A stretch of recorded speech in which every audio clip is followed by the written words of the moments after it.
Hello everyone, welcome back to another Roman Reacts. We are here today to watch another video for you.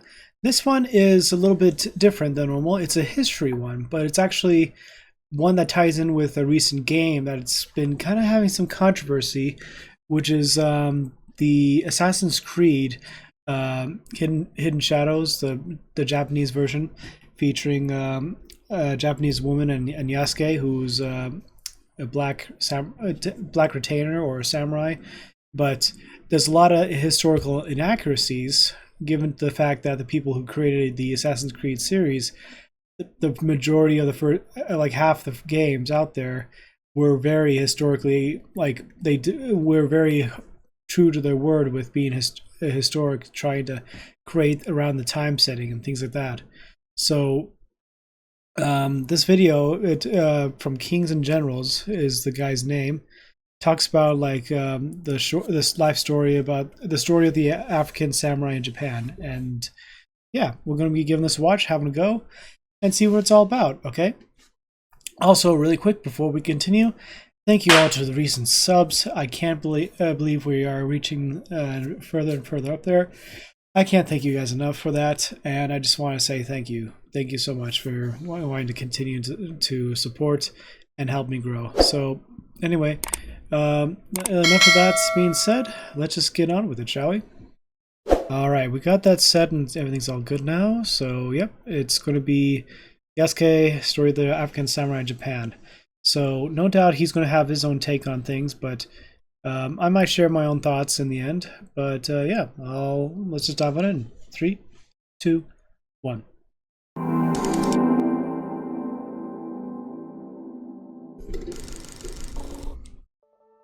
The sponsor of this video, Retail Me Not, has an exclusive giveaway for our viewers at the end of the video. Okay. The Sengoku Jidai, the warring states of feudal Japan. This era evokes many romantic images of great castles, spectacular battles, and stoic samurai. Wait, what was the period they said? Sengoku? At the end of the video. Sorry everyone. The Sengoku Jidai, the warring Sengoku. states of feudal Japan. This era evokes many romantic images of great castles, spectacular battles, and stoic samurai, adorned in their elegant kimonos and top-knotted hair, wielding their iconic katanas. What if we told you that among the ranks of this ancient warrior order was a black man from East Africa? This is the tale of Yasuke, the first man from outside Japan to don the dual katanas, and the only African to do so. To begin the tale of the African samurai, we must first establish the context. In the early 15th century, the Portuguese Empire had a scattering of trade outposts across the Asian Pacific. In the year 1543, they reached southern Japan.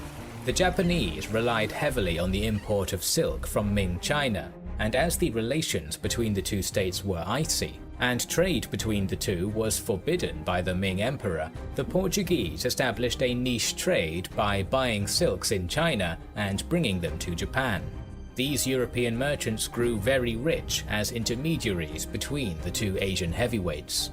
The Portuguese were allowed to build a trading port at Nagasaki, which quickly became a large hub for commerce. And where the Europeans went, their priests would soon follow.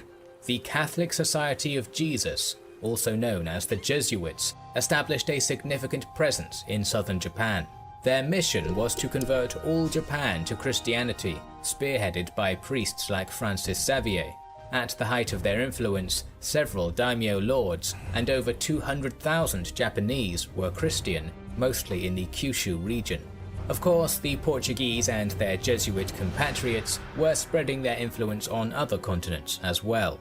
By the 1500s, they had established a foothold in Africa, in what is now Mozambique.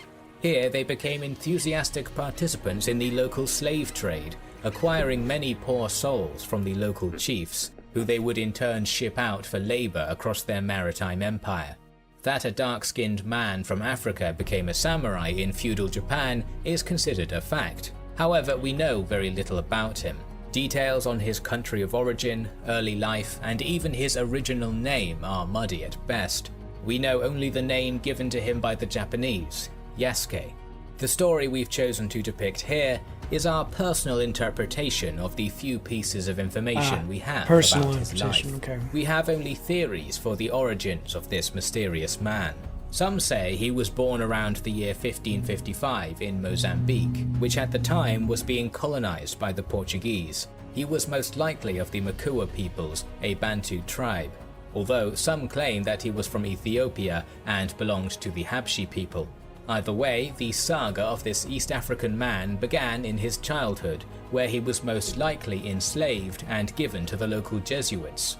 He was taught the Christian religion and the Catholic lifestyle, and brought up to believe in the proselytizing ways of the Jesuit order.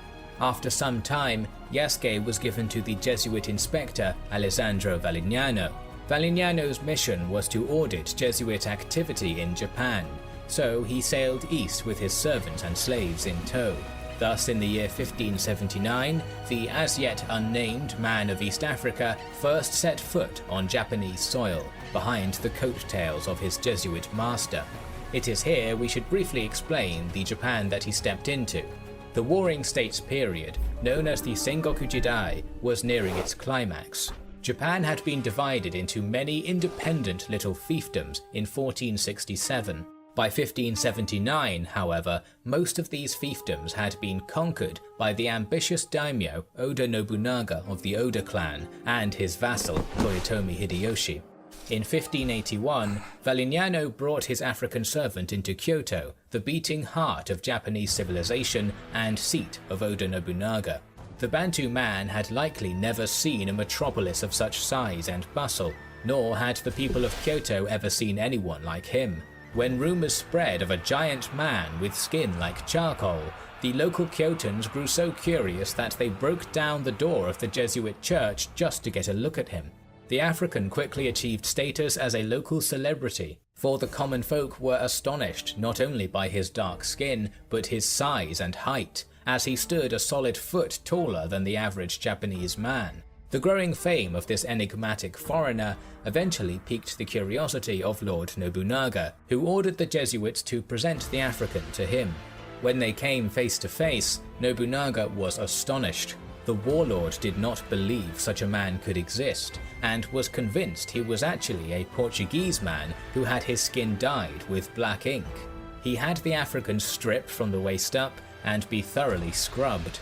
This of course proved that his skin was naturally dark. Upon realizing this, Nobunaga took a genuine interest in the man, and it was at around then that he finally received his Japanese name, Yasuke. Yasuke soon became more than just a novelty to Lord Nobunaga. The daimyo came to appreciate the man's personal integrity and his physical prowess. He declared that Yasuke possessed the strength of 10 men. In the summer of 1581, Nobunaga's admiration of this strange foreigner had become undeniable, and thus he formally requested that Yasuke enter his service. It was official now. The man of humble Bantu origins was a samurai. Yasuke was afforded all the privileges any other samurai would receive. He was granted a piece of land and a household upon it, Japanese garments, and a ceremonial short katana.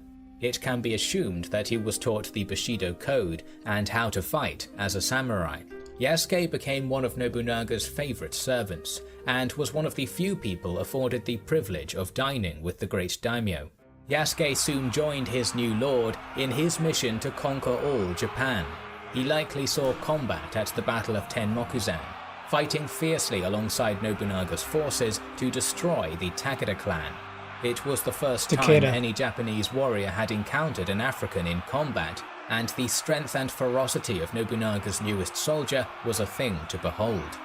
After the engagement, Yasuke rode at Nobunaga's side as the lord surveyed his newly conquered lands, and one can only imagine the wonder that many would have felt seeing such a giant of a foreigner riding in such a position of prestige at their liege lord's side. On their way back to Kyoto, he rubbed shoulders with many of Nobunaga's powerful allies, names we consider larger than life. One such man was Tokugawa Ieyasu, the man who, in time, would conquer all Japan. In June of 1582, Yasuke and Nobunaga arrived back in Kyoto. Nobunaga split his army and sent them forth to conquer the lands of the Mori, Uesugi and Hojo clans. He retired to the Buddhist temple of Honnoji, where he intended to rest. Surrounded only by artists, merchants, poets, and servants, Nobunaga was largely unprotected. Yasuke, however, was by his side. Disaster was soon to come. An enemy host surrounded the temple. This was a complete shock, for none of Nobunaga's foes were supposed to know he was there. One of Nobunaga's most trusted generals, Akechi Mitsuhide, had betrayed him.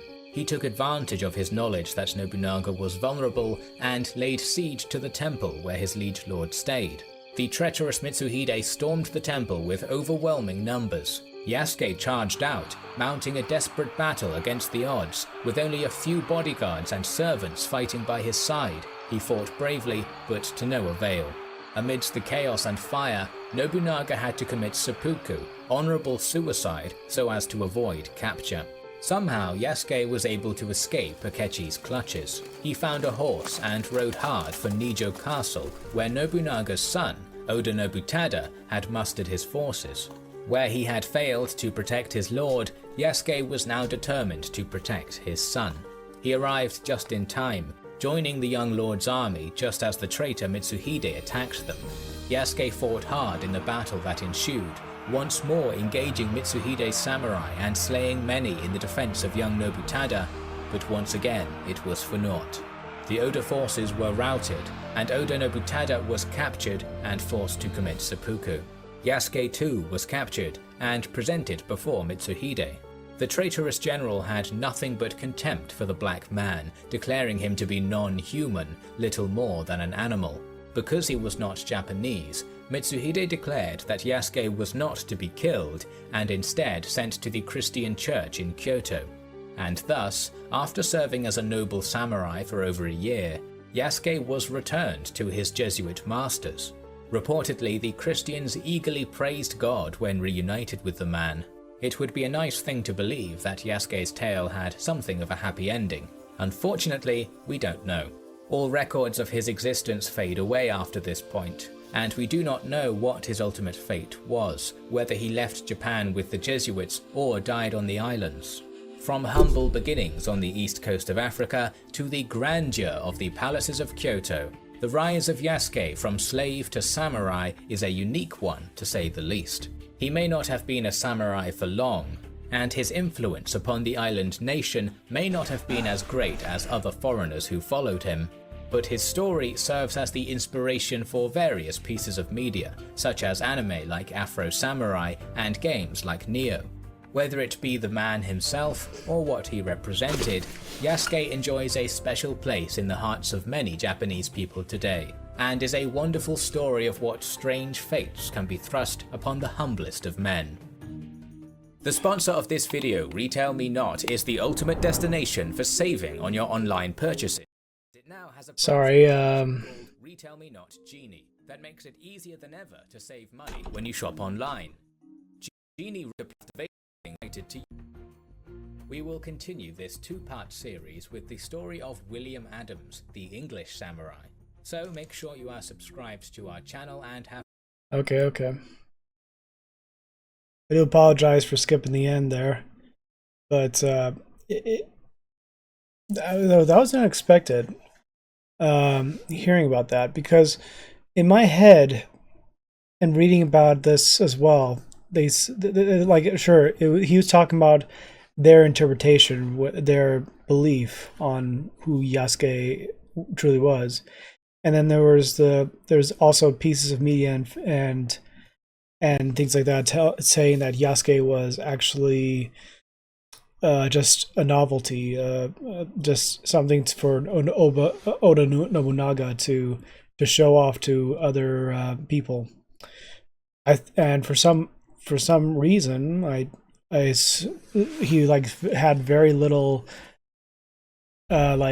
service in terms of just being like a fighter. That was what I was hearing about. So sure, he has his own views on from the video. They had their own interpretations and views, and yeah, to each their own. Everyone has their own opinions, and sure, they're not set in stone, but at the same time, everyone has has their own thoughts on things. So, but sometimes truth can be more stranger than fiction, I guess you can say, because people would believe not fiction rather than seek truth. And it was kind of this. I was interested. It was interesting to say the least. So I'm not disappointed. I'm just it's just curious for me, just because what you would think that people would have like these very different interpretations about Yasuke. But yeah, anyway, that's all for me tonight. I'll leave a link for the guy's channel up here so you guys can take a look at him, and some maybe random bits and bobs here and there for you guys to take a look. And as always, thank you for watching. Thank you all for coming by. And as always, I'll see you all in the next one. Romans, salute.